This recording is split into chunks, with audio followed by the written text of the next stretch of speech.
Okay, so one, let me start from the congratulations. There have been congratulations. Members of the APC have applauded it, and also there's been rebuke. Labour Party said they rejected the result of this judgment while the judgment was even being read. The PDP said they were going to go to the Supreme Court. And there are many areas that we need to tackle for the Supreme Court. And take, for instance, the issue of the 25%. I think there still needs to be more clarity. So I was saying now that Abuja is the 37th, state, and what is even the intention and the thoughts of the framers of the Constitution in the first place? Another question is, why did INEC take us through this merry-go-round as Nigerians constantly, with many copious evidence, saying that they were going to have an electronic process, only for electronic process not to hold, because there's been another report that 3 days to the elections, they said that they were just going to take a picture of the results and put it on the IRF portal. Why did INEC come on this show to fight even against the National Assembly when they said they were not going to be part of electronic transmission? Because that was what made a lot of people say they want to get interested in the process again. And when you look at it, the process of our elections that have constantly suffered massive levels of voter apathy, the cure will have been the electronic transmission of results. So when the court also made the argument that INEC isn't mandatorily bound to transmit electoral results to the IRF. Let's take a look at Section 64, Section 4B of the Electoral Act. That is, a collation officer or a returning officer at an election shall collate and announce the result of an election, subject to his or her verification and confirmation that the votes stated on the collated result are correct and consistent with the vote or result recorded and transmitted directly from polling units under Section 6, Section 4 of this act. So there still needs to be more clarity. So why did INEC say we're going to do this? And because there was also another report where there were doubts about using the electronic transmission, and INEC came out to reiterate in another letter and piece about that. I think that letter was authored by Festus Okoye Esquire on the 11th of November 2022, where there was an alleged plot to abandon the transmission of polling unit result to IRF portal. And in the letter, the INEC said attention has been drawn to section of the media alleging that our plans to rig 2023 election abandoning direct real-time transmission to INEC portal. And they said the IRF is one of the innovations introduced by the Commission to ensure the integrity and credibility of results in Nigeria. It's therefore inconceivable that the Commission will turn around and undermine its own innovations. So, all of this conundrum, INEC said it was going to do something to bring back. Because if we're saying that INEC can use any process to collate reports, and if, like the court said, it means that we've gone back to the EU days of elections, where it could be a do or die at the polling unit, and the truth is that there's a big problem of the burden of proof. And don't get me wrong, when the judges talked about it, the burden of proof is always hard. And the judges did eviscerate the petitioners on the burden of proof and also vis-a-vis the Evidence Act, because it's quite difficult to prove. Take, for instance, I am not sure, and correct me if I'm wrong, that any political party in Nigeria has polling unit by polling unit EC8A forms for over 50,000 polling units. Where are you going to get? Your strong room has to be very strong under election conditions where your polling agents might not even take a proper picture of it and things like that. It's always difficult. And a lot of people felt that the IRF was going to be the basis to be able to actually authenticate the report and look at this result. And there was a glitch in the process, also proving that is quite very difficult. So, as always, in every case, the burden of proof as regards our electoral jurisprudence and the idea of, that there's a presumption of regularity on INEC is also a very big challenge. So, proving is very, very difficult in the court process. And that's why, to be able to deepen our jurisprudence, we'd like to see, some parties are saying they're going to go to court, Congress to the winner. We'd like to see how all of this pans out at the Supreme Court, so we can learn more and have this argument. But, a couple of things, Nigerians, they need to go back to the National Assembly as regards fine-tuning electoral laws. It's an ongoing process. Well, really, there shouldn't be a coup in Nigeria.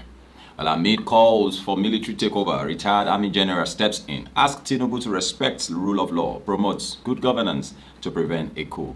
Well, thank you very much for joining us. This is Serious Matters here at FCT. Please do share videos, others, drop a comment, make them simple and civil. Brigadier General John Sura, retired former commander of one division, stressed that respect for the Constitution and the rule of law is crucial to preventing a coup. Now, citing the importance of well-governed countries. Now, amid calls for the military takeover, retired general steps in and has asked Tinubu to respect the rule of law, promote good governance to prevent a coup. So it's not just an issue of saying it mustn't happen. We must do the needful as to prevent, what we don't want from happening. Because personally, I don't think the army taking over is the best for us. You understand? Because the system is corrupt. Do you understand? We only need an adjustment. We need an adjustment, and the set of people and all of that. We just need an adjustment. Well, going forward, amid online reports, not on FTV though, calling for military coup d'etat in Nigeria. Several Nigerian retired military generals have shared their opinions on how to prevent coup from happening in Africa. In his statement echoing concerns about recent coup attempts across Africa, retired military generals in Nigeria have cautioned President Bola Tinubu's government that the key to averting such crisis lies in upholding the Constitution and promoting good governance, which has always been what we have been crying and shouting about. We should do things the way they ought to be. We should have leaders that will have regards for the rule of law, not leaders who will put institutions under their foot. Well, against the backdrop of successful coup in some neighboring African countries or nations, these retired military leaders spoke to Punch, stressing that while coup should not be encouraged, the populace should not be taken for granted. The populace should not be taken for granted. So even outside coup, there are things that could happen that could create an imbalance in the economy. That could create an imbalance that could destabilize, running of government smoothly. While responding to these concerns, the Nigerian government downplayed the possibility of a coup, emphasizing that the nation's commitment to democracy and the strengthening of its democratic institution. Mohammed Idris, the Minister of Information and National Orientation State, said, "I can tell you that there is no fear or apprehension at all. We have gone past that, and we have been a democratic country all this while, with the institutions of democracy getting stronger." Well, that's true, and that's okay. The recent coup, he said, in Gabon, the second in Africa in 2023, saw military soldiers taking control and placing the disposed president Ali Bongo and his family under house arrest. This incident has raised questions about the stability of democracy government across the continent. Retired General Alexander Ogumodea, a former chief of defense staff, argued that elected government should fulfill their campaign promises and uphold the country's constitution to maintain legitimacy and avoid a coup d'etat. Now, he pointed out that when leaders fail to do so, they risk losing moral support. Brigadier General Philip Ashim concurred, emphasizing the importance of good governance as a way to prevent coup in Africa. Brigadier General John Sura, retired former commander of Division 1, stressed that respect for Constitution and the rule of law is crucial to preventing a coup, citing the importance of well-governed countries. You see, we can go on, and that's the truth. If you have followed my recent video, especially those that bordered around happenings in nations where militaries have taken over and all of that, you will realize that I'm not being biased in my recommendations and my thoughts about opinions about this stuff's happening around here. And I believe strongly, good governance is all we need. We just need somebody who will do something, who will do the right thing and all of that. Maybe I should just take this from Major General Henry Ayola, retired former commander of the Special Task Force Operation Safe Haven, called for true democracy where the rule of law and due process are respected. He noted that the current governance style in Africa, characterized by impunity and disregard for democratic principle, must change to keep the military out of government, and that is the truth. Because when you say the military comes to take over, is that we now have a set of people who will enforce the law. Whereas it's supposed to be a free flow of a government by the people and for the people. That's the way it's supposed to be. So we just keep having these backlogs of, ups and downs and all of that. And in conclusion, this retired military general emphasizes that the best way to prevent a coup in Africa is through governance, good governance. That's the only way. I mean, how do you explain it? When the military took over in Gabon or in Niger, the people were celebrating. Whereas the person you said they should reinstate was causing them harm. They were not celebrating the person. These people took to the streets. It now seems to us, where in fact, the question is, who is military amongst them? Is it the democratically elected? It's as if, these guys have swapped office. It's as if the military are more democratic than even the so-called democratically elected leaders. It's as if the military even feels it more. It's as if the military understands the simplicity of what government should be in a democratic, sphere. Because democracy is supposed to be a government of the people, by the people and for the people. So if you do not want a coup, it's supposed to be all about good governance. And, we have said times and again, look, coup d'etat is simply when you did not win an election and you say you won, and you force your way into the place. Coup d'etat is when, you do not, a court gives an order and you do not obey the order. That is a coup. Coup could take any form.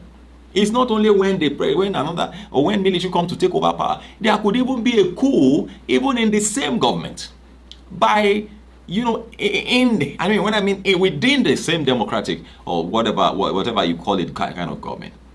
That's why good governance is key to putting things under control. Respect for the Constitution and adherence to the rule of law.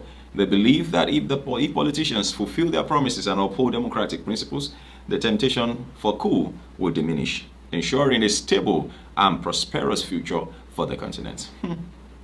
Interesting. Talking about fulfilling promises. Well, I don't know, Sha. I don't know how many people have come. We've kept saying that the best president we've had so far is President Musa Yar'Adua, which of course didn't stay long. May his soul rest in peace. It's sad. It's sad. Jonathan, that we thought was a bad person. Unfortunately, we've always had, even when we kept complaining, oh, this one is not good, this one is not, we've always had a worse one. Somebody who is not as good. Let me not use the word, I retract that. Let me say that we've always had somebody that will always make us to feel we lost the previous person that we were complaining about. Very unfortunate when things are supposed to get better. I have not been able to comprehend, even though we've been spending heavily on fuel. How do you explain 20,000 on fuel with very, very good movement within a week is gone? How do we explain it? How do we explain it? Well, it's a serious matter. I think I have to go now. Please do share videos, others drop a comment, make them simple and simple. Let us know what your opinions are. Very, very important. Thank you very much for watching. Don't forget, please share videos to others. God bless you. Bye-bye.